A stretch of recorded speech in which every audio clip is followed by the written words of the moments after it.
Everyone, welcome back to the next video. In this video I will show you how to change the aspect ratio or the width and height of a live camera preview using CameraX and Media 3 effect in native Android application. So let's get started. So here I'm mirroring my device. First I'll show you guys the output. Given that I'm mirroring my device, so the output might be a little bit laggy. You can test it on your real device. It will be pretty smooth.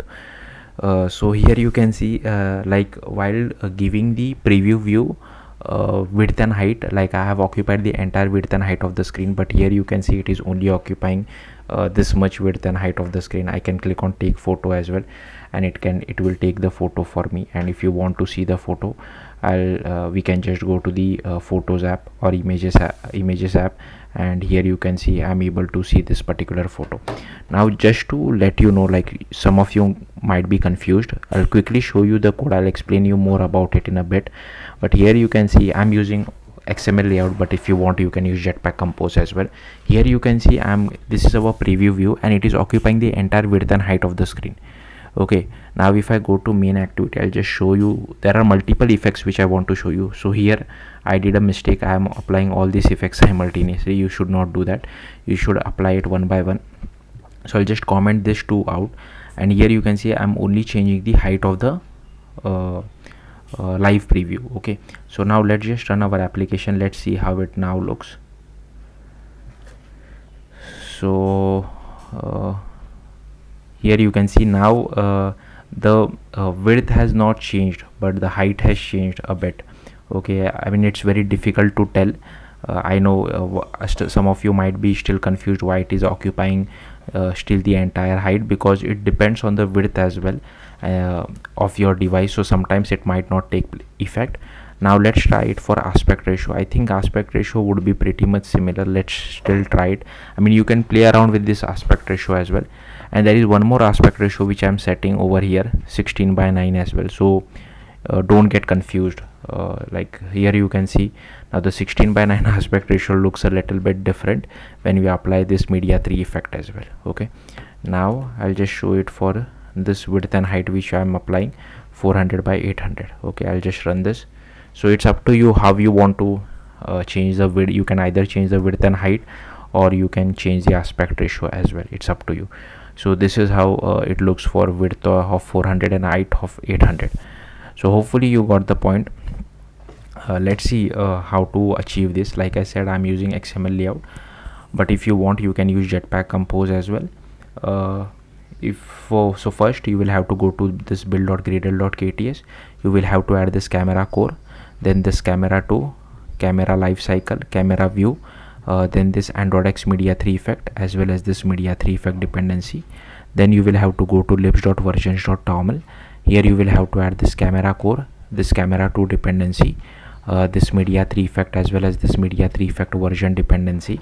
And here like at the time of me recording this video, the Media 3 effect version of the library is only in alpha, but by the time you watch it, if it does become stable, make sure you use always the stable version.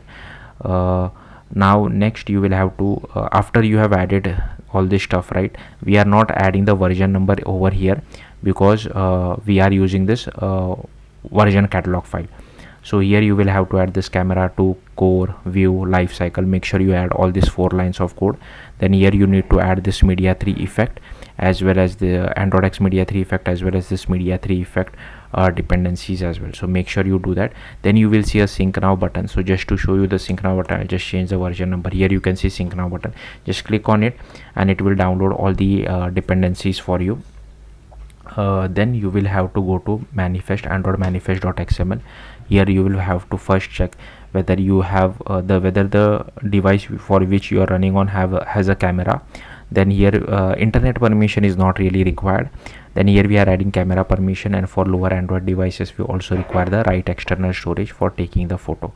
Then you will have to go to activity_main.xml.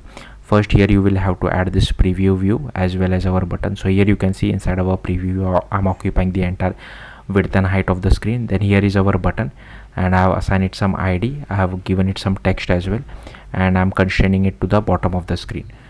Then here you will have to go to main activity. So these are all the imports which I have added.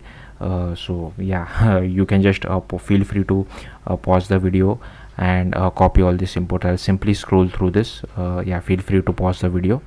Then here we have annotated this with @unstable API. The reason being, I'll just comment this code out, okay? But if I just scroll down over here, here you can see I'm getting this particular error. So this is the problem. Like now this width and height thing, I am just this width and height, we are just using it from this Media 3 effect version library, okay? So given that we are importing this from this Media 3 effect version library, and that is stable, but still we have to annotate this with unstable. This is one of the quirks of Android development. Hopefully by the time you guys watch it, you don't have to add this unstable annotation. Then here we have this image capture, here we have this executor service, then here we have this preview view, and here we have our button. Then here we use this request multiple permissions as well. So here you can see I'm assigning this variable value of true. Then we just loop over all this, and if permission is not given, then we just set this value as false, and if permission is not given, then we just display a toast message as well, else we just start our camera. Then inside on create, we just initialize our viewfinder as well as our button, and on click of our button we just call take photo. If all permissions are granted, we just start our camera, else we request our permission. Then here we initialize our camera executor as well. Here is our take photo method. So here we first check whether image capture has been properly initialized or not. Then here we define a simple date format. We assign some format to it. Here is our content values as well, for which we put in the display name, the MIME type, and we also check if the user is using Android P above Android P, then we also need to set the relative path. Then here we have this image capture dot output file options. We assign our builder as well to it. Here we pass our external content URI. Then we just do image capture dot take capture, passing our output options. Then context compat dot get main executor of this, and here we just override this on image saved method. So once the image is saved, you get the URI. So with the help of this URI, you can also display this image inside an image view. Then we just do this camera executor dot shutdown, and here we display a toast message as well. Then here is our start camera, for which we define an aspect ratio strategy. Then here we define a resolution selector. Then here is our process camera provider dot get instance. Then we add a listener to it. Then we just do camera provider future dot get. Here we define our preview view dot builder, set the resolution selector as well.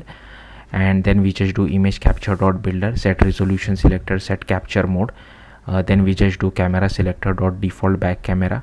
Here we do use case group dot builder, add our preview use case as well as image capture use case. Then we define this media 3 effect.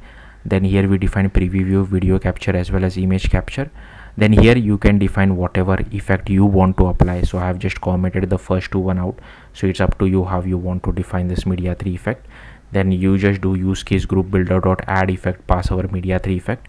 Then we just unbind our camera provider. Then we do camera provider dot bind to life cycle, passing our camera selector as well as use case group builder dot build. Then we request so this is a method to request camera permissions. Then here I have another method called all permissions granted. This is just a helper method to check whether we have the required permissions or not. Then here we have this on destroy method, where we just do camera executor dot shutdown. Then here I have just defined one companion object as well, where we have this file name format in which the captured file is defined, and here we have another variable called required permission, where we pass the camera permission, as well as if the Android version is less than P, then we just do this write external storage permission as well. So yeah, that's it. That's how you can change the aspect ratio, width and height of your live camera preview in native Android application using media 3 effect. If you have any questions, do let me know in the comments. Thank you for watching. Bye.